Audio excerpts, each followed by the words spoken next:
Kadang-kadang perempuan lebih ingat daripada lelaki. Sebab tadi tekan minyak tak habis. Yang tekan minyak tak habis. Orang lelaki tekan minyak tak habis, maksudnya dia tak rajin lah kan. Dia tak rajin berusaha sebagaimana yang dilakukan oleh ulama-ulama. Dari segi ability, kemampuan untuk mendapatkan ilmu, juga lelaki sebenarnya ada kemampuan yang lebih luas banding dengan wanita. Salah satunya adalah lelaki kalau betul-betul nak menuntut ilmu, dia boleh merantau ke mana sahaja, dalam usia berapa pun tak ada masalah untuk dia.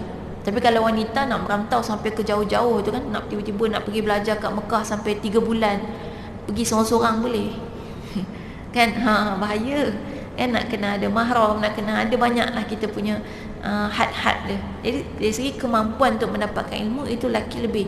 Sebab itulah Allah ciptakan dia sebagai pemimpin. Minimum dia adalah pemimpin dalam keluarga dia.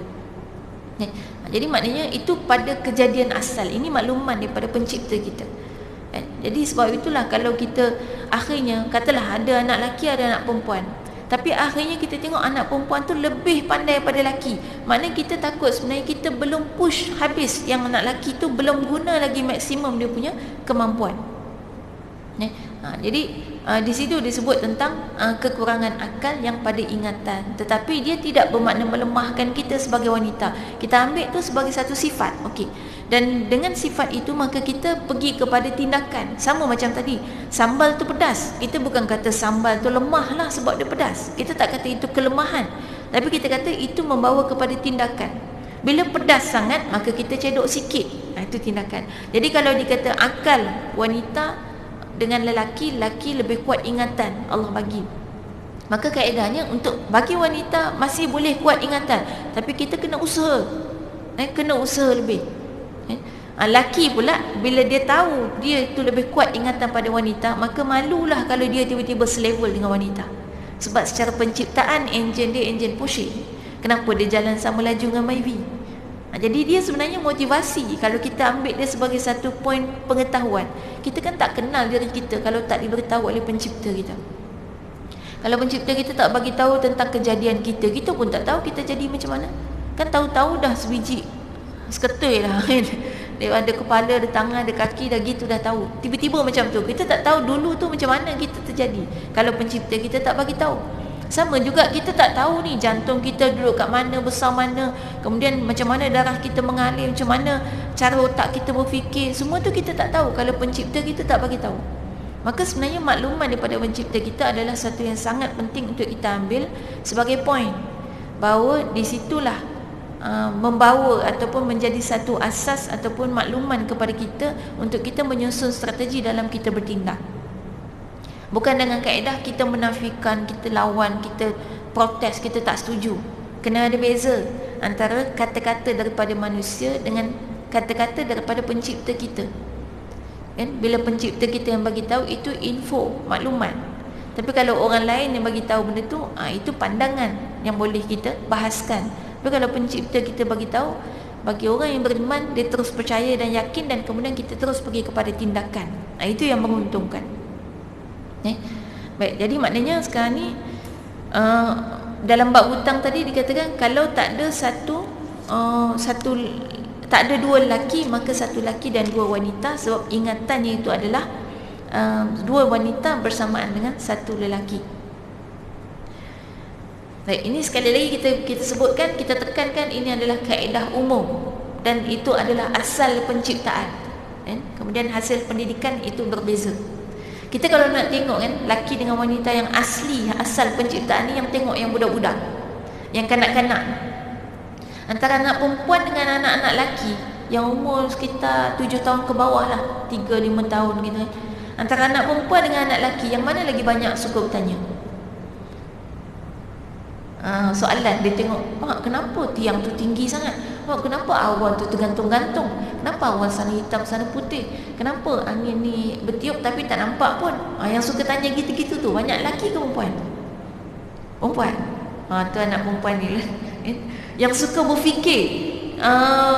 Kemudian bila dia tengok kereta, kenapa kereta tu bunyi dia macam tu? Kenapa dia, yang banyak suka tahu tu, itu sebenarnya lelaki. Lelaki. Dan banyak ingin tahu.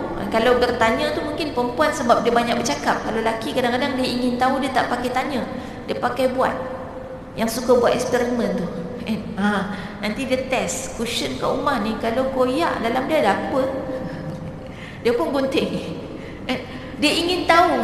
Yang bertindak untuk ingin tahu itu banyaknya lelaki. Maksudnya akal otak dia tu sebenarnya lebih bergeliga pada asal kejadian.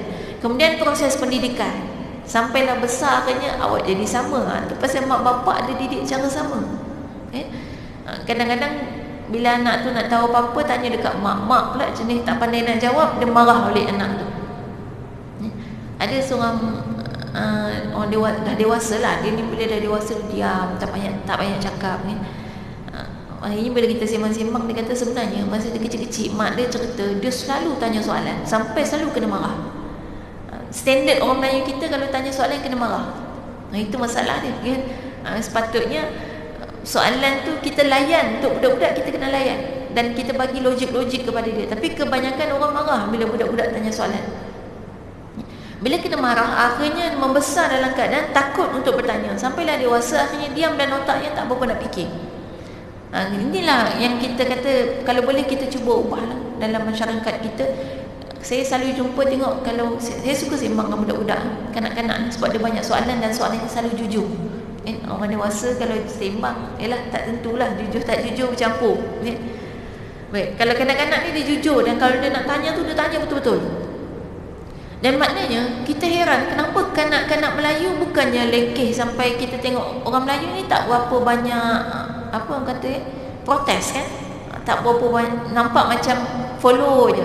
Tapi kalau tengok kanak-kanak dia tak gitu. Kanak-kanak dia sebenarnya asli originalnya memang suka bertanya. Tapi kemudian pendidikan membuatkan dia akhirnya dah tak mau tanya apa-apa. Hasil daripada pendidikan. Dan kita sebenarnya kalau melihat kepada sejarah Melayu, umat Melayu adalah suatu bangsa yang sangat hebat dalam dunia. Dan kita tahu dalam sejarah bahasa Melayu sendiri pernah menjadi bahasa antarabangsa. Disebut apa? Lingua franca, bahasa antarabangsa. Dan di dalam kalangan umat Melayu ini ada banyak ulama. Ulama Melayu tu banyak daripada zaman silam. Ulama yang diiktiraf dunia. Maksudnya orang Melayu tu hebat pada asalnya. Dan tinggal lagi proses pendidikan yang akhirnya mengubah dia. Itu yang kita kata original, asli, itulah penciptaan daripada Allah. Kalau kita tengok tenaga, kalau tengok tenaga orang dewasa, lelaki dengan perempuan, kadang-kadang tengok macam sama je, pagi keluar kerja, pergi kerja, buat kerja, semua balik kerja, sama-sama penat semua. Kita tengok macam sama je. Tapi kalau kita nak tengok tenaga original, tengok anak lelaki dengan anak perempuan. Kanak-kanak, energi siapa lebih? Yang kalau melompat tak penat-penat, lompat berguling habis terjun panjat semua dia, tak penat-penat dia kalau tengok habis bateri dia tu tidur. Selagi dia tak tidur, tak habislah bateri dia. Maksudnya itulah tenaga asal dia. Kemudian proses pendidikan, sampailah akhirnya mengubah. Bila dewasa nampak sama. Bahkan kadang-kadang lebih malang lagi, wanita nampak lebih bertenaga. Sebab pergi kerja sama-sama, balik kerja sama-sama, kat tempat kerja buat kerja sama-sama. Tapi bila balik kerja, lelaki dah tinggal duduk baca surat khabar, menghadap TV, isteri masih lagi duduk kat dapur. Maknanya itu dah proses yang sebenarnya mengubah daripada sifat asal dia.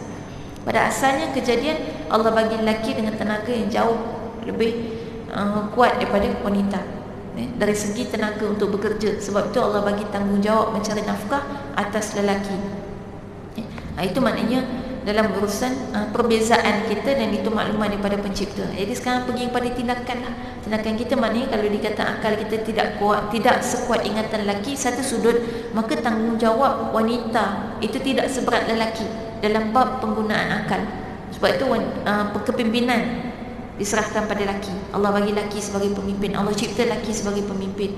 Kemudian dalam soal kehidupan keilmuan, itu lelaki lebih berat tanggungjawab dia. Dan itu sudah pasti Allah bagi juga tanggungjawab ilmu yang patut dituntut oleh lelaki itu jauh lebih banyak daripada wanita.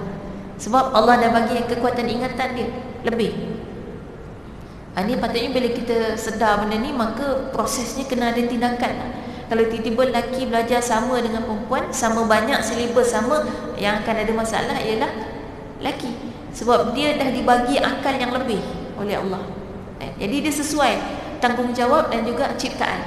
Itu tak ada masalah. Untuk kita, tak perlu kita rasa lemah apa tak. Kan di akhirat ni nanti Allah hanya akan tanya kepada kita tentang apa yang telah diberikan kepada kita. Jadi cukup sekadar tanggungjawab yang dia bagi kepada kita, itu sesuai dengan fitrah ataupun kemampuan yang diciptakan pada kita. Kita hanya perlu melaksanakan sebagaimana yang Allah perintahkan, silibusnya mengikut apa yang Allah perintahkan, sesuai dengan kemampuan yang Allah bagi tu.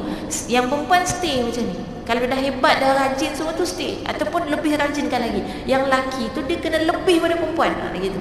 Sebab kadang-kadang sebahagian tempat saya tengok bila ada orang lelaki yang bila tengok perempuan rajin, adalah perempuan lah buat, dia tak mau gitu. Dia kena rasa tercabar, aku diciptakan sepatutnya lebih kuat pada wanita, kenapa perempuan jadi lagi rajin pada aku? Itu motivasi untuk dia. Tapi yang dah rajin teruskan, dan kena lebih lagi. Baik.